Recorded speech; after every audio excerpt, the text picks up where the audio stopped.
성경에 보면 태초에라고 하는 단어가 이제 2번 나오는데, 여러분 아신 것처럼 창세기 1장 시작, 태초에 하나님이 천지를 창조하시니라. 그리고 요한복음 1장 1절, 태초에 말씀이 계시니라. 이 말씀이 곧 하나님과 함께 계셨으니 이 말씀이 곧 하나님이시니라 말씀. 그래서 여러분, 이 태초에라고 하는 단어에 창조의 역사가 나타나는, 태초에 말씀이 계시니라. 그래서 태초의 창조의 역사는 말씀과 함께 시작되었다는 것이죠.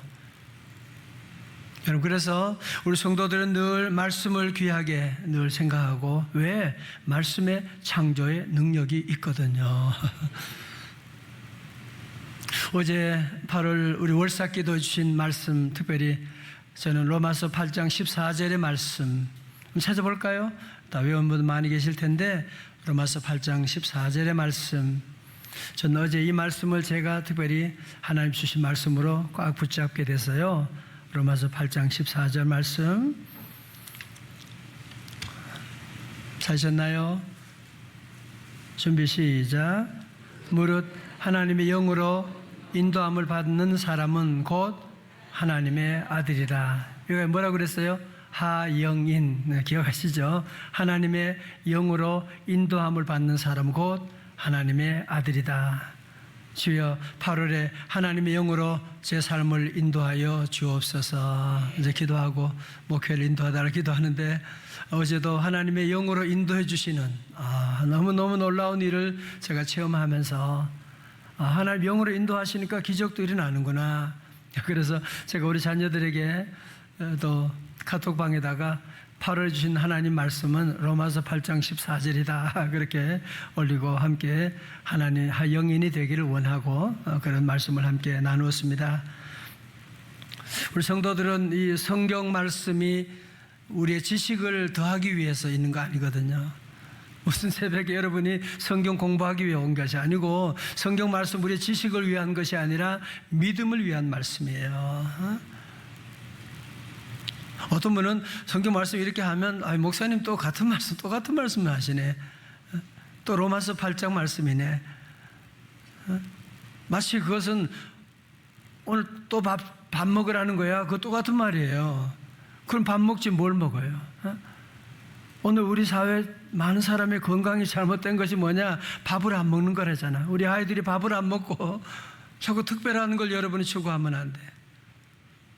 주의 종이 새벽에 훗날에 목사가 와서 계속 다른 비유풀이나 다른 특별한 말씀을 전하면 교인들이 좋아하면 그건 이단으로 가는 거예요. 늘 하나님 말씀을, 늘 같은 말씀이지만 중요한 것은 뭐냐? 이 말씀을 내가 믿음으로 받아들이는 거야. 하나님 말씀이다.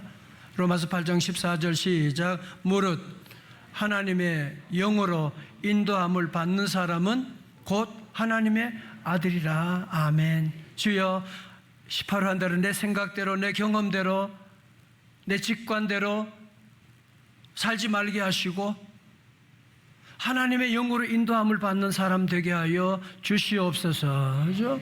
우리 모두가 함께 이 말씀 붙잡고 여러분이 함께 승리하는 달 되고, 늘 하나님의 영으로 내 삶을, 하나님의 영으로 우리의 사업을, 하나님의 영으로 우리 자녀들의 삶을, 하나님의 영으로 내 감정도 기분도 인도하여 주옵소서. 여러분, 8월은 축복의 달, 승리의 달, 기적의 달 되시기를 주님의 이름으로 축원합니다. 여러분, 탈무드에 보면 세석공 이야기 아시죠? 어느 날 세석공이 공사장에서 열심히 돌을 다듬고 있는데 지나가던 노인이 그들에게 왜 이 일을 하느냐고 물어보았어요. 그랬더니만 첫 번째 석공은 고개를 푹 숙인 채 불평했습니다. 보면 모르겠어? 난 이 무거운 돌을 하루 종일 다듬으며 먹고 살기 위해 일하고 있어. 등도 아프고 지긋지긋한 일이요. 두 번째 석공은 약간 무표정한 얼굴로 대답했대요. 나는 지금 성당을 짓는 일을 하고 있어. 그게 내 일이니까요. 그게 내가 맡은 일이니까요. 내가 안 하면 어떻게 먹고 살겠어요. 그리고 마지막 세 번째 석공은 밝은 미소를 지으며 눈을 반짝거리며 말했대요. 나는요, 지금 하나님을 위한 성전을 짓고 있습니다. 이 일이 내 손을 통해 역사에 남을 걸 생각하면 가슴이 벅차오릅니다. 여러분, 이들의 공통점은 뭐예요? 공사장에서 지금 돌을 다듬고 있다는 거야. 그런데 같은 일을 하지만 차이는 뭐예요? 어떤 사람은 그 일하는 것의 의미를 모르는 거야. 먹고 살기 위해서 하는 거지, 그냥 해야 되니까 하는 거지. 그러나 세 번째 사람은 뭐 했어요? 그 하는 일에 같은 일이지만 의미를 부여하게 된 거야. 나는 지금 하나님의 위대한 성전을 짓고 있는 거야. 나 같은 사람이 이렇게 귀한 성전을 지어서 하나님께 영광 돌릴 수 있다니 너무너무 감사하다고 하면서 기쁨으로 그 일을 하게 되고, 뿐만 아니죠, 건강하게 되고 하나님의 놀라운 축복이 그에게 임하는 것을 볼 수가 있죠. 여러분, 그러므로 우리의 삶 가운데 중요한 것은 의미를 부여한다, 의미를 찾는다는 거예요. 오늘 새벽에도 새벽기도의 의미를 모르는 사람은 새벽기도 그러면 십자가 짐 같은 고생, 이거 무슨 새벽에 무슨, 그러나 새벽기도의 의미를 아는 성도는 어때요? 밤에 자면서도 그냥 새벽기도 갈 생각하면 너무너무 신이 나는 거야. 야, 내가 새벽에 가 주님 만나고 기도할 수 있다니.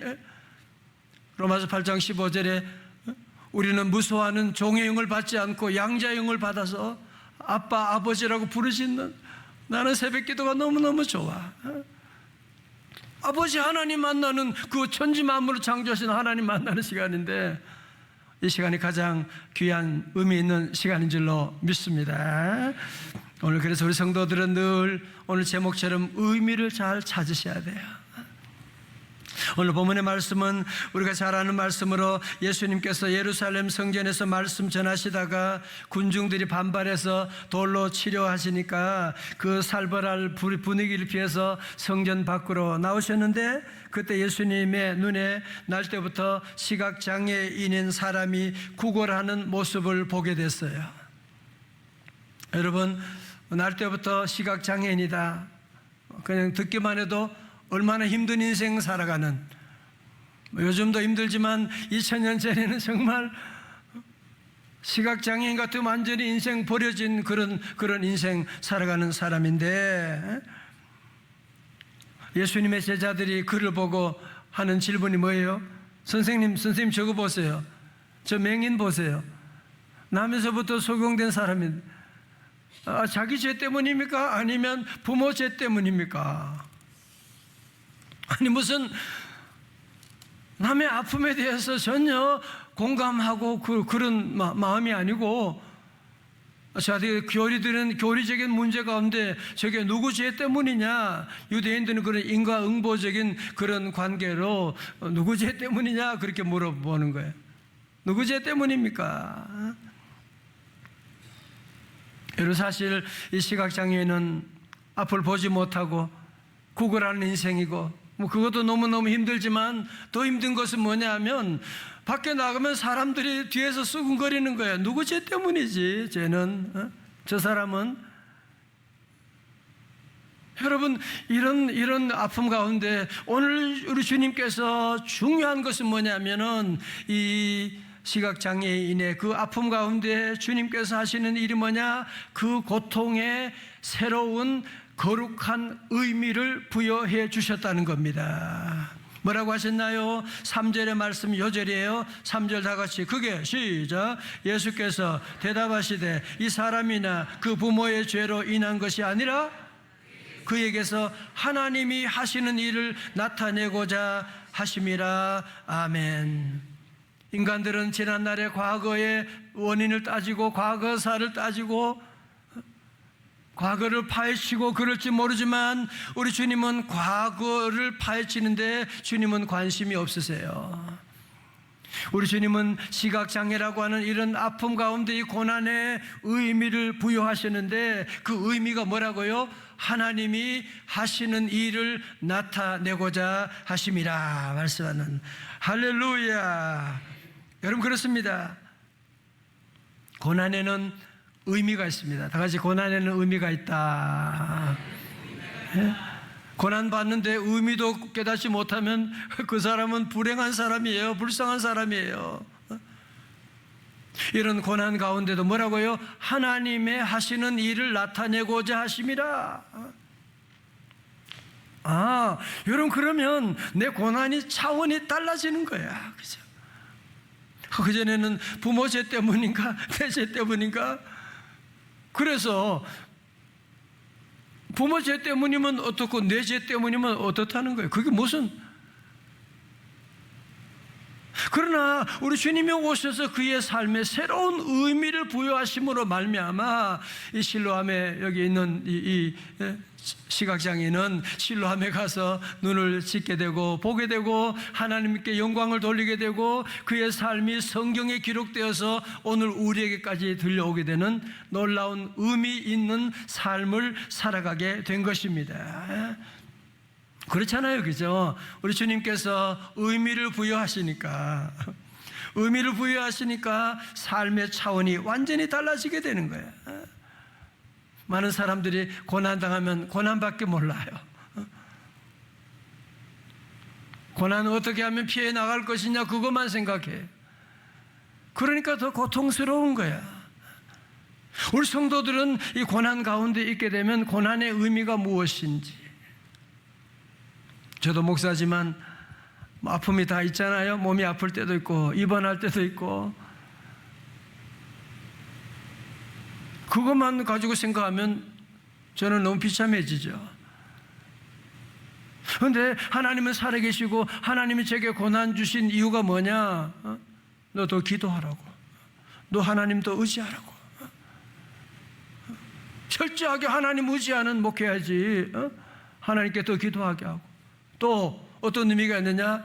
저는 돌아볼 때 제가 몸이 아플 때 우리 성도들이 아파하는 성도들과 공감할 수 있는, 얼마나 힘들까?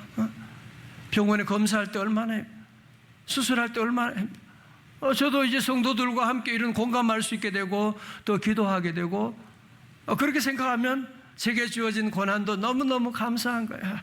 고난이 있으니까 내가 인간이 되고 목회를 할 수 있는 거지. 고난이 없다면 무슨 제가 기도가 무슨 기도를 하겠어요? 목회는 무슨 목회를 할 수 있겠어요? 여러분 특별히 구약에 나타난, 구약에 나오는 요셉 인생, 정말 그는 아버지의 특별한 사랑을 받는 왕자처럼 자랐지만 형들이 그를 질투해가지고 인신매매해서 애굽이라고 하는 나라에 팔려가지고 왕자로 살던 그 아들이 한순간에 노예가 되는, 그것만인가요? 보디발의 부인이 요셉을 그러니까 지 마음대로 안 되니까 그냥 성폭행 미수범으로 그냥 몰아넣어가지고 그냥 감옥에 집어넣기도 하고. 정말 인생이 이렇게 꼬일 수가 있나요? 그죠? 너무너무 인생이 꼬이지만 그러나 요셉이 그 모든 어려움을 이겨나가는 힘이 어디 있느냐? 믿음이 있거든. 무슨 믿음? 하나님이 나와 함께 하신다. 요셉은 창세기 39장 보면 계속 나오는 말씀이 뭐예요? 하나님이 나와 함께 하셔서. 하나님이 함께 하시니까 뭐예요? 형통하더라 말씀이 계속 나오고. 여러분 그래서 그는 고난에 눌리지 않았어요. 고난에 쓰러지지 않았어요. 고난 때문에 그 인생이 망하지 않았어요. 그는 후에 애굽의 총리 대신이 되고 자기 민족을 다 구원하게 되고. 여러분 특별히 우리 한번 창세기 50장 찾아볼까요? 여러분 그의 삶에 놀라운, 그는 인생의 고난의 의미를 부여할 줄 아는 사람이었어요. 창세기 50장 20절의 말씀, 창세기 50장 20절의 말씀, 50장 20절의 말씀 같이요. 준비 시작. 당신들을 나를 헤아려 하였으나 하나님은 그것을 선으로 바꾸사 오늘과 같이 많은 백성의 생명을 구원하게 하시라 하셨나니. 아멘. 많은 사람들은 저것들이 형들이 나를 죽이려고 했다 그것만 생각하잖아. 그래서 인생이 비참해지는 거잖아. 어떻게 하면 저 새끼 복수 갚지, 어떻게 하면 미워하고 계속 그것만 생각하는 거야. 그런데 요셉은 뭘 생각했어요? 하나님은 그것을 선으로 바꾸사 오늘과 같이 많은 백성의 생명을 구원하시기 위해서. 어때요? 도리어 돌아보니까 어때요? 형들이 나를 팔지 않았으면, 그래서 내가 아버지 집에서 계속 채석 옷 입고 아버지 사랑만 받았으면 내 인생이 뭐가 됐겠냐. 형님 고마워요. 그렇게 되는 거예요. 의미를 깨닫게 되면 삶의 차원이 달라진다니까. 글쎄, 고통을 준 사람에게 도리어 고맙습니다 그러는 거예요. 내게 온 질병에 도리어 고맙습니다.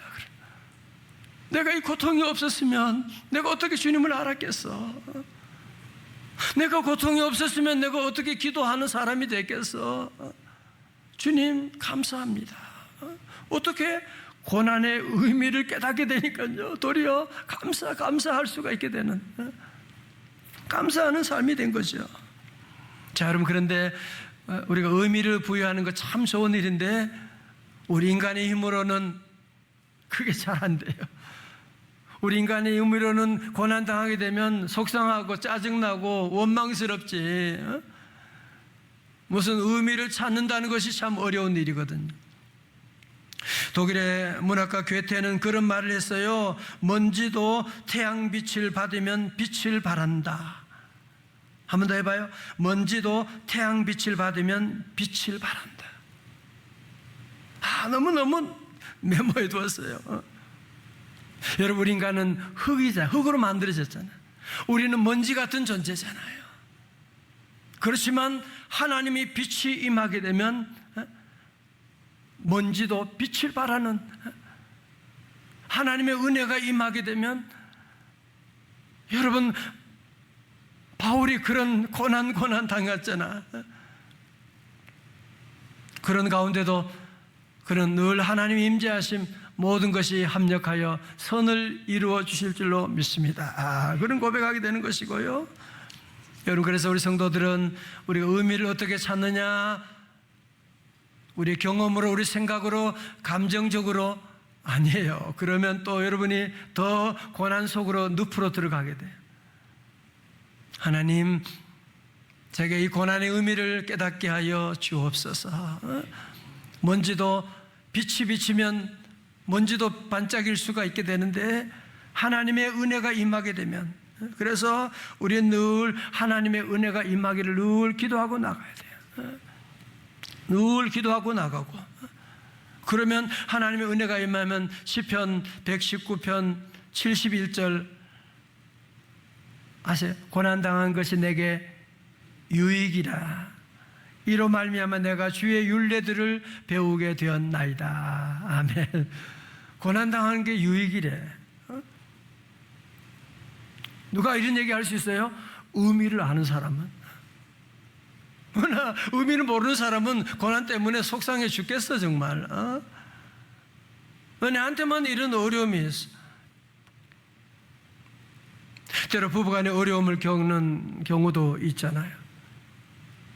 믿음의 사람은 하나님이 이런 아픔을 통해서 후에 부부간에 어려움이 있는 자매들을, 가정을 도와주기 위해서 하나님이 내게 이런 아픔을 주신 거예요. 감사합니다. 그렇죠? 자녀 때문에 눈물을 흘릴 때 우리 성도들은 그 자녀 때문에 눈물을 흘리면서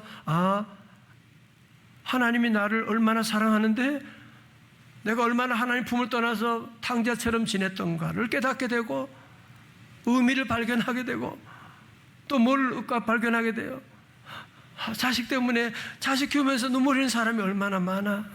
내가 그들을 위로하는 상처 입은 위로자가 되어야 하나님이 그런 의미로 내게 주시는 것이다. 빅터 프랭클의 죽음의 수용소라고 하는 책을 저는 자주 봅니다. 작년 여름에도 보고 여러분 아시는 것처럼 빅터 프랭클은 오스트리아 빈 출신의 유대인으로 아주 탁월한 정신과 의사거든요. 그러나 그도 유태인이니까 다른 유태인과 함께 아우슈비츠 수용소로 강제로 끌려가게 된. 거기서 그의 가족을 잃어버리게 되고, 그러면서 그는 거기서 놀라운 일을 보는 거야. 도무지 희망이라고는 찾아볼 수 없는 세상이라고 하더라도 그의 책에 나와요. 삶의 의미를 찾고자 하는 의지가 있다면 인간은 살아갈 수 있더라는 거예요. 그러면서 그는 그런 얘기를 합니다. 어느 날 한 동료가 프랭클에게 다가와서 전날 밤 꿈 얘기를 하면서 3월 31일에는 전쟁도 끝날 것이고 따라서 수용 생활도 끝날 것이라고 말해더래요. 그런데 시간이 흘러 3월 30일이 다가옴에도 불구하고 전쟁은 끝날 기미를 보이지 않고, 그러자 동료는 점점 아프기 시작하더니 마침내 3월 30일이 되었을 때 사망하고 말았다는. 3월 31일 되면 내가 살아날 것이라고 하는 의미를 부여하고 있으니까 그때까지 살아났지만 3월 30일 돼도 해방이 되지 않고 석방되지 않으니까 의미가 없어지니까 죽어버리게 되는 거예요. 여러분 아세요? 우리 인생이 왜 힘드냐? 일이 힘든 게 아니에요. 그죠? 의미가 없으니까 힘든 거예요. 의미를 찾지 못해서 힘든 거예요. 여러분, 그래서 프랭클은 누구에게나 존재하는 자기만의 고유한 삶의 의미를 초의미라고 붙이고, 인간이라면 누구나 그것을 찾기 위한 의지를 발휘해야 한다고 그렇게 얘기하는 거예요. 만약 그러한 의지가 좌절된 사람들은 실존적인 공허감을 느끼게 될 것이며 나아가 우울증이나 정신불안에 이른다고 보게 되는, 그러면서 이분이 발견한 유명한 정신치료 이론이 뭐냐? 로고 테라피라고 하는, 의미 요법이라고 하는. 여러분 그렇지요? 우리의 삶에도 의미가 있으면 뭐든지 할 수 있잖아. 의미가 없다면 죽을 수도 있는. 의미가 있으면 죽을 수 있는 한 번뿐인 인생인데, 의미가 있으면 내가 몇백만 원, 몇천만 원이라도 내가 투자할 수 있는.